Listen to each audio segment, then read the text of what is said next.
So the infomercials for index annuities on KABC just never stop. And as long as they keep airing these advertisements, I'm going to keep reviewing them. And this time it's Retire Without Stress with Mark Goldfinger. And right off the top, I could tell just by the title, come on, this is a push to sell annuities or index universal life insurance. The title, you can just tell, targets investors who are ignorant of bonds and how diversification into bonds allows you to retire without stress. Simple, time-tested solution. Anyone who's diversified into bonds isn't stressing out in the first place. With a low-risk portfolio, we haven't had an annual decline of even 1% in 22 years. So what stress is he talking about? But so as this infomercial proceeds, he periodically keeps holding up what I call the fiduciary shield. It's like saying, trust me, I'm a fiduciary. But he never mentioned if he's a fee-only or fee-based fiduciary, and there's a huge difference, and I discuss this so many times in my videos. Fee-based means that Mr. Advisor is legally allowed to earn backdoor commissions, and that, of course, would be a conflict of interest. For example, if they're earning a 4% commission selling an insurance product versus earning 0% recommending a total bond market index fund. Consumer advocate Bob Brinker has said that if an advisor is just a fee-based advisor, then how can you know for sure with absolute certainty if they're making that recommendation because it's best for you or best for them? You don't really know for sure. That's why Bob says you want to find a fee-only fiduciary if you need help. Fee-only means that legally Mr. Advisor is not allowed to earn backdoor commissions, and it takes away that incentive to recommend financial products like annuities, which are known to pay backdoor commissions. And so if you choose to work with Mr. Goldfinger and he recommends an annuity, number one, I would ask him to disclose to you in writing whether or not he or an associate or somebody stands to earn some sort of monetary compensation, and if so, how much. And number two, ask him how this is not a conflict of interest.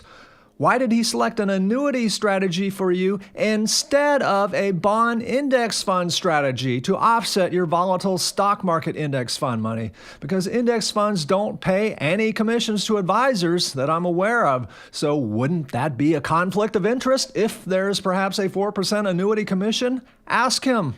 And by the way, not once during any of these infomercials that I heard did I hear Mr. Goldfinger ever talk about the Ibbotson 2872 rule and how you can mitigate stock market risk by investing heavily in bonds. Call me someone with high expectations, but I would hope that a fiduciary would educate me on how a bond-heavy mix of index funds is 100% liquid and has withstood the test of time just fine, including during the Great Depression, including during the Great Recession.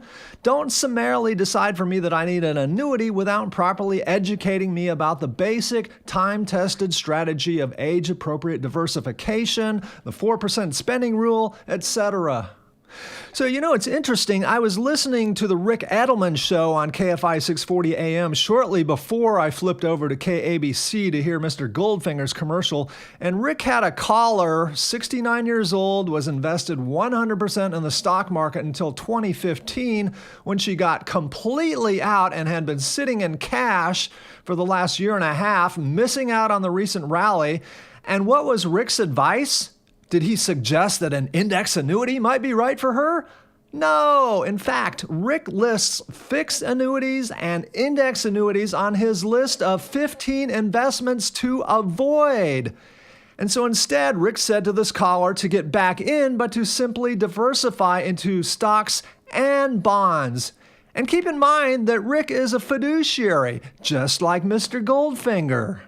So then fast forward when I flipped over to KABC and Mr. Goldfinger's talking about how the stock market is continuing to grow to new highs. Maybe it's time to lock in gains. What are people doing to protect their money? And one of the things he teaches people is to put their money in strategies whereby no matter what happens to the stock market, whether it goes up, whether it goes down, whether it goes sideways, your money will be safe. This sounds to me like he's describing an index annuity, and sure enough, throughout the show, he's saying happy things about index annuities.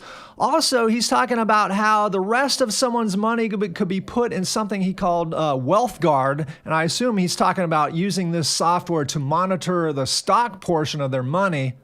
And he says it's so important because this way, if there's going to be a correction in the marketplace, they're going to know about it before pretty much anyone else, and they can take actions as well. And I'm thinking, take actions? This sounds to me like he might be either advocating market timing or at least maybe trying to appeal to naive investors who think that you should time the market by, for example, selling off all or a lot of their stocks if and when the market starts dropping. And if so, you might want to read about what some of the experts have to say about market timing. But then back to my original point. So here we have two fiduciary advisors giving very radically different advice. And what does this tell you about the fiduciary shield if two advisors are this diametrically opposed? We have one guy saying annuities are great versus another guy saying annuities are my list of investments to avoid. And if you're saying, well, Rick Edelman, he's an asset manager. He recommends index funds because he wants to charge his clients 1% per year to manage their money. And well, first of all, I say nobody should ever pay an asset manager because all you do is hold and rebalance. You don't need to pay somebody to do that. But okay, fine. I can just as easily quote other people who have no conflicts of interest. Clark Howard, William Reichenstein, Craig J. McCann, Kent Smetters, or how about Peter Catt, a fee-only fiduciary? These people don't think very highly of index annuities either. Also, I've only got about a zillion videos about index annuities. That's why they call me the Annuity Slayer.